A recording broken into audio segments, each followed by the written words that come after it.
You absolutely popped up in this reading. The Queen of Cups, that's you. This is a water sign Scorpio. This is definitely you. And then we have this King of Staffs up here, and this is a fire sign, Leo, Sagittarius, Aries. And there's a disconnect there. All right, so for those of you, I do feel like almost a sexual tension between the two of you. I feel like there's this rift going on, like you guys can't be together, but you want to be together. And so let's explore this a little bit and see like what context it is when it comes to relationship and in work. Because the Six of Swords is moving on. And so I think at the beginning of November, you're going to have this feeling, this impetus to push through on a job. But also I feel like some of you guys just feel like you need to move on with people in your lives and let go of some people. We have the Two of Cups in reverse. And so this is kind of a break away from people that you hold dear in your life. And it's also a disconnect too. And this disconnect is definitely connected to the Seven of Swords. And Seven of Swords is, it's a sneaky Pete. It's, someone taking something from you, feeling lost, feeling like you don't have enough because somebody else has it. And so these two are linked together, and it's like almost the cups are dripping down into the swords. And so I do feel like if you are in a relationship with a Leo sign, there is going to be some deceit. There's going to be some situations where everything's not out on the table and you don't know exactly what's going on. You don't have the full story, and they're kind of feeding you, these niceties, sweetness, and it's all a lie in a way. And so what you're going to have to really do is dig deep, Scorpio, which is easy for you because you're coming into your own judgment. You've got to use what you know. Okay, judgment popped up for the energy coming in from October. You got to listen to your heart. You instead of talking yourself out of yourself in a way. It's like, no, maybe I'm overreacting. No, maybe they are not cheating on me. Maybe they didn't steal my car. Let me just give them a chance. And you're trying to talk yourself out of something you just know to be true. And you're like, I can't be that. I don't want to be a jerk about the situation. I don't want to be an ass, I'm always that person. Like I can feel like Scorpios being like, I don't want people to think I'm always that person, who accuses people or is a little more harsh, uses stronger wording. But Scorpio, you're just speaking the truth, right? Sometimes people don't want to hear the truth. So just speak clearly, speak that tongue, speak the tongue of truth. Because you see something going on and it's right. The Hermit is like, just shine light on that. Shine light on what you know, even though it's going to be hard to say. Because in the Four of Pentacles, it's also here, Four of Pentacles. You're starting to realize that what you wished for, what you wanted out of the situation, and I do feel like it is a love relationship or a very close relationship of some sort that is kind of going wonky. Like what you put into it, what you're like, you know what, I want it to be white picket fences, 2.5 kids, and I want us to get married on the beach, and then we're going to go to Italy afterwards. Like all of these things that you put on this relationship aren't needed and aren't what's going to make you happy anyways. And so that illusion that you had created with this person, this King of Staffs, and even though they're in the upright, like they're doing what they need to, they feel like they're doing just fine. Oh, Scorpio, here's another situation too that Spirit just actually threw at me, is that, okay, I'm getting all over the place. Hold on, let me go back.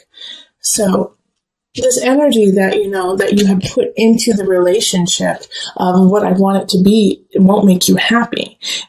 And what will make you happy is like a soul connection. And here's the thing about this King of Staffs right there, is that they're in the upright, like I was just saying, they're in the upright, so they're doing really, really well. And maybe they have done some things that are awry. made some choices that aren't in your best interest, but are in their best interest. And so that's conflicting. But you have to let it go. You know, Seven of Cups is like not seeing choices clearly. Yeah, they're charming. Yes, they're sexy. Yes, they're fun. And yes, there was this connection, but it wasn't the truth. But here's another spin on all this, okay? Is that there is this amazing soul connection between the two of you, and that you are meant to be together, Two of Cups. However, something is blocking you two.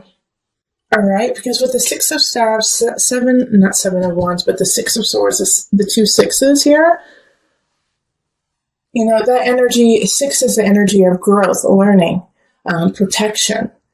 You know, it's often nostalgia, looking to the past so that you can move forward. With these two energies, it's like they're almost conflicting for you guys. Like you have an idea, a foundation, and he or she has a foundation, and they're not the same. And so it's like you guys have to step differently to meet each other. You know what I mean? Like you guys have two different paths, but to step on the same path, it's different levels. Like one of you guys may need to give up where you live, while the other person may need to give up the idea of marriage. You know, that you guys will get married, but you will be together forever. It's like, oh, I'm sorry. I know that I probably sound very confusing to you right now, but there's just like so many different situations going through my head for you that like there's like this block that is definitely there that is not your fault. And so that's a possibility too, is that there's just this third party in a way, even though we didn't get, you know, the Three of Swords, but we did get the Seven of Swords. We have like this other party who's trying to split you guys up. And, you know, you can apply this to work too, really, but this is so relationship. This is so romantic, so about the heart. Okay, yeah, but, you know, and then we have these two fours here, and that's hard work, achievement, stability, and they're in the reverse, which is really interesting there too, because it's like, all the work that you've put into it isn't helping you out because it's just not the right situation. There we go. That's what it is. Okay, so I'm going to pull on the angel cards, Scorpio. Sorry for the interesting helter-skelter reading. Hopefully you gain something from it. It didn't mean to turn into like a love reading, but it definitely was that.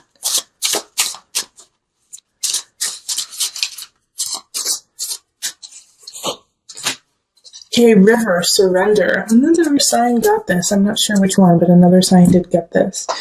Surrender. And I didn't read the book for them because it just didn't feel like that sign needed it, but I am going to read it for you because I'm getting called to, that there's something in there that you guys need to hear. Now, these cards are actually based on mothers, but that's why I love it, is that we all nurture and we all have a mother within, so come at it from that perspective. All mothers are well versed in going with the flow. Do you bend or do you break? For some, flexibility may come easily. It is a practice in shape-shifting. For others, it can feel like a relentless assault on one's sense of self. If you have chosen River, take stock of your relationship to the laws of surrender.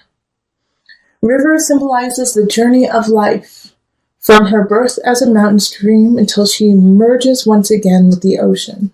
River sings a timeless story of movement and change. All right, so I'm going to read just a little blurb, another thing. River's wisdom says to follow the path of least resistance. She flows over rocks and around mountains. She takes the shape of each new landscape she enters, but over time, she also shapes the land. Okay, so that's so...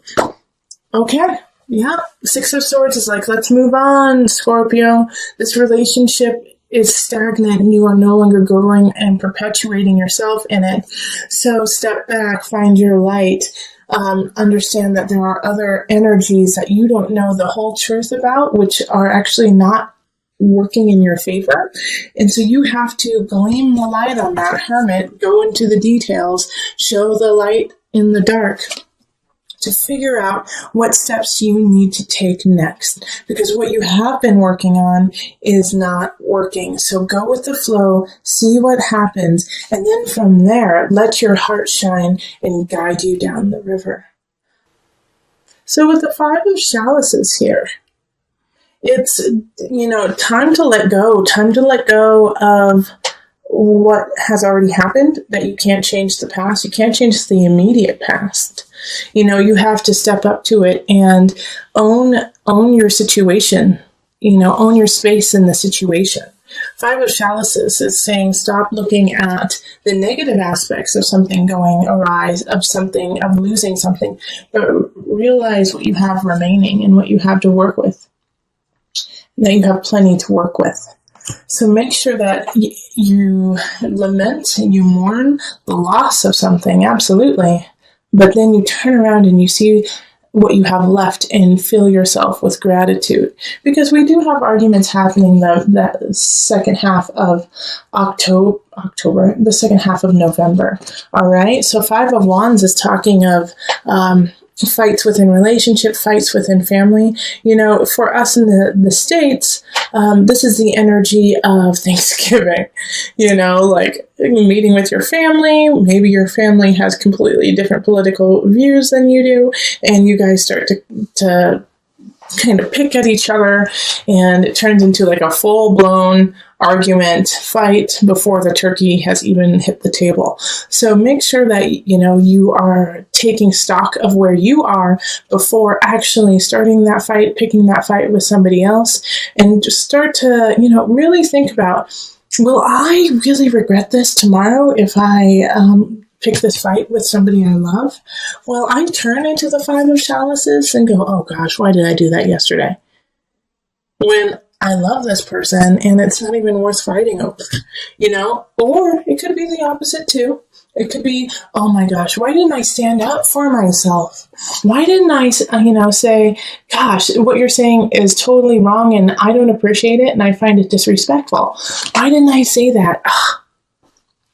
So the 5 of Wands is like, pick your battles, choose your battles wisely, because all the battles that you are about to have a meaning and will affect you in the future, and will affect how the other person deals with fights and arguments with you in the future.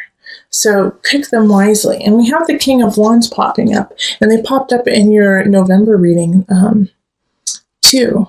And this is, a Leo, Sagittarius, Aries. They're still here. And so the connection, though, this is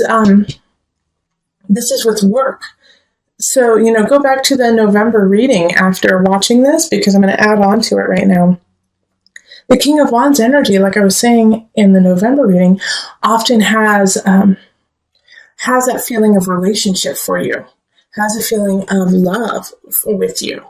And I think it has to do with somebody from work, now that it's coming up in, career work area, that this is somebody that you meet through work, or somebody that you are going to grow your work with. All right. So this is a very important person in your life, especially since they popped up twice now. Okay. So in the November reading, and then again now. So this fire sign has a lot of potential to, create a future with you. And the reason why I say that is the 9 of chalices right next to it.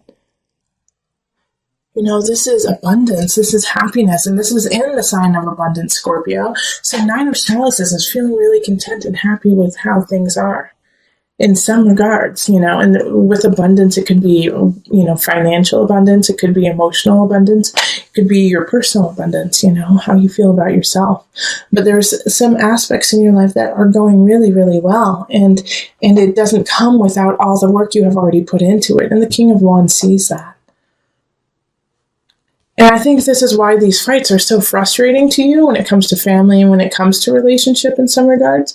Because you're like, I am finally feeling comfortable in my own skin. I'm finally feeling like I can take the steps I need to for my life. And then you come in and you like try to strip me down, take away my life, take away who I am. No. And so this is like why the fight I think is actually happening is it's like, for most of you, it will be, I need to stand up for what I have because I'm so grateful to be who I am. Yeah. And the Ten of Swords. This is like, this is power. Power, baby. This is power, Scorpio. Because this is in the mind, body, soul connection. So this is a rebirth. You have to let go of an aspect of yourself. And I really feel like it has to do with what I just said, is that you're like, no, I am coming into my own. And you may not like it. You may not find it comfortable, but I'm not here to make you comfortable. I'm here to live my truth. And if you find that uncomfortable, then that is a personal problem, not mine. Right, Scorpio? This is where we need to be. And if you're not there, we got to work to get there. And there's a fire sign who has your back. Yeah, Ten of Swords is powerful in mind, body, soul connection. You're releasing some of your own self-doubts, your own worries, so you can come up into your light, shining brightly. That is so awesome. I am going to put a little disclaimer with this because it is the Ten of Swords. Change and growth, they call it growing pains for a reason. So don't back down if you start to get those growing pains, okay? You're just growing. So we're going to call on the angel deck for some added guidance. You are profoundly clairvoyant. Trust what you see in your mind's eye as well as your physical sight, for your spiritual vision helps you with healing, teaching, and guidance. All right. Power, baby. Ten of Swords. You are profoundly clairvoyant. Letting go, rising from the ashes, stronger, better than ever. Listen to your intuition. Listen to your heart, and the body will follow.